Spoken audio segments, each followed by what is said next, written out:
আমি টাকা পাই, আমার তো অনেক কষ্ট।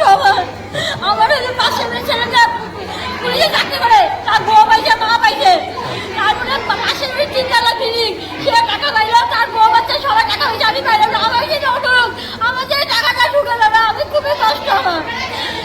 আমি রাজার লোকে ভোট দেওয়াইছি, বলে বলে ভোট দাও, ভোট দিলে ভোট দাও।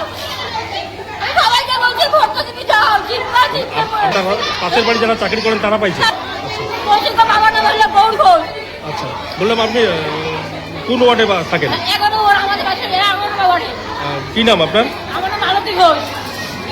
মেয়ে একটা ছেলে নেই? না। মানে মানুষের বাড়িতে কাজ করে চলেন? আমি কিন্তু কাজ করি। পাইলো, তারপরে পাশে 3 তলা বিল্ডিং, তার দুই বউ পাইলো, মেয়ে পাইলো।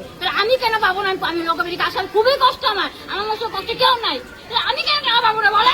তাহলে আমার পাবে না বলে?